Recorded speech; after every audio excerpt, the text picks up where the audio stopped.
नमस्कार, आप देख रहे हैं भ्रष्टाचार मुक्त भारत। आज मुख्यमंत्री योगी आदित्यनाथ ने मिल्कीपुर में जनसभा को संबोधित करते हुए अयोध्या को करोड़ों रुपए की परियोजनाओं की सौगात दी और शिलान्यास किया। हमारे संवाददाता की खास रिपोर्ट। आज अयोध्या दुनिया की सुंदरतम नगरी बन रही है, तो अयोध्या के दीपोत्सव से जिनको परेशानी होती थी उनको तो अब परेशानी होगी कि अयोध्या कैसे सुंदर हो गई है,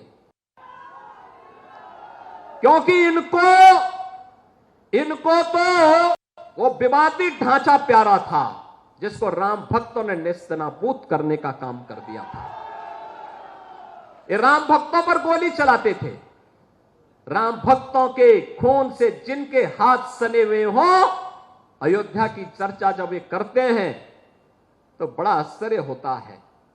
अयोध्या का दीपोत्सव, अयोध्या के मंदिरों में, अयोध्या के घाटों में जब दीप जलते हैं तो परेशानी दो लोगों को होती है, एक सपा मुखिया को और दूसरा पाकिस्तान को। इन्हीं दो लोगों को परेशानी होती है, क्योंकि इन्हें मालूम है कि अयोध्या में जलने वाला एक एक दीप अयोध्या ही नहीं प्रदेश और देश को तो रोशन करेगा, लेकिन जो मानवता के लिए कैंसर बन चुका है ये पाकिस्तान, इसका नेस्तनाबूद भी करने की सामर्थ्य रखता है। लेकिन परेशानी पाकिस्तान भारत का दुश्मन है उसको तो होती है, लेकिन अपनी हिंदू विरोधी मानसिकता के लिए जाने जाने वाली समाजवादी पार्टी को भी परेशानी होने लगती है। अगर समाजवादी पार्टी का सही चेहरा देखना हो तो ये चेहरा इनका वही है जो भदरसा में समाजवादी पार्टी के नेता मुइन खान ने किया है।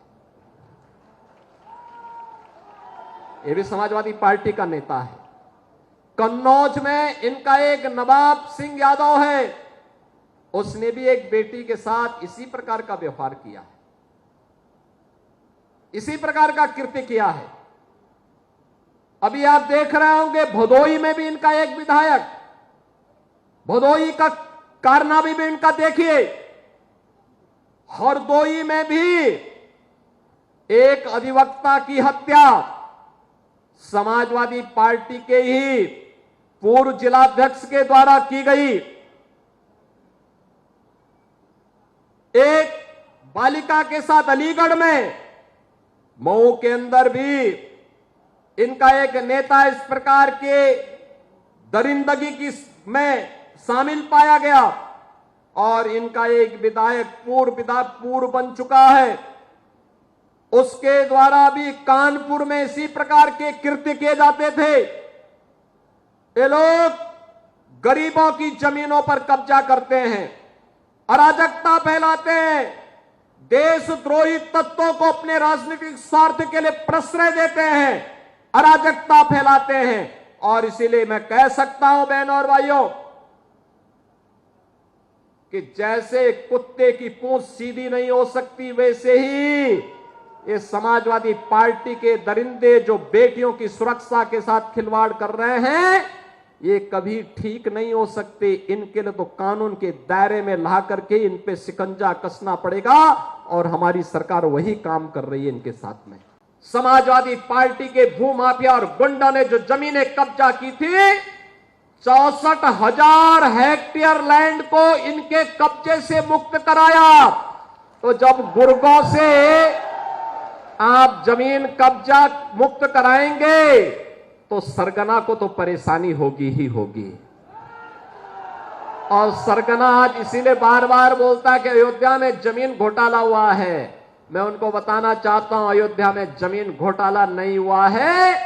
1700 करोड़ रुपए के लिए अयोध्या में जमीन का यहां पे मुआवजा बांटा गया। 1700 करोड़ रुपए केवल यहां के किसानों को मुआवजा बांटा गया है। अयोध्या के अंदर हमारी सरकार ने बांटा है। 17 के पहले गरीब का राशन समाजवादी पार्टी के गुंडे हजम कर जाते थे, किसी गरीब को राशन नहीं मिलता था। किसी भी जिले का जो जितना बड़ा माफिया था, जितना बड़ा गुंडा था, वह समाजवादी पार्टी का शागिर्द था, उनका पदाधिकारी था। वहां पर संगठित अपराध में लिप्त माफिया भी थे, भू माफिया भी थे, पशु माफिया भी थे, वन माफिया भी थे, खनन माफिया भी थे। एक एक कोई भी माफिया किसी भी क्षेत्र का होगा, वह समाजवादी पार्टी से प्रदेश के अंदर जुड़ा हुआ था। और परिणाम क्या था? ये माफिया की पैरेलल सरकार चलती थी। बबुआ अपने घर के बाहर नहीं निकलता था, बबुआ 12 बजे सो के उड़ता था और प्रदेश की जनता पिसती थी। माफिया समानांतर सरकार चला करके अराजकता और गुंडागर्दी का एक और तांडव करते थे। दूसरी तरफ मुस्लिम तुष्टीकरण की हद को पार करते हुए पर्व और त्योहारों में भी इन्होंने किस कदर अराजकता फैलाई थी, किस कदर अराजकता फैलाई थी। होली हो या दीपावली, रक्षाबंधन हो या शिवरात्रि, रामनवमी हो या जन्माष्टमी, इन पर्व और त्योहारों को इन्होंने बैन कर दिया था। यहां तक कि जन्माष्टमी के आयोजन को थाना, पुलिस लाइन और जेलों में इन्होंने रोक लगा दी थी। कहा जन्माष्टमी में भजन मत गाओ, थानों में नहीं होने चाहिए।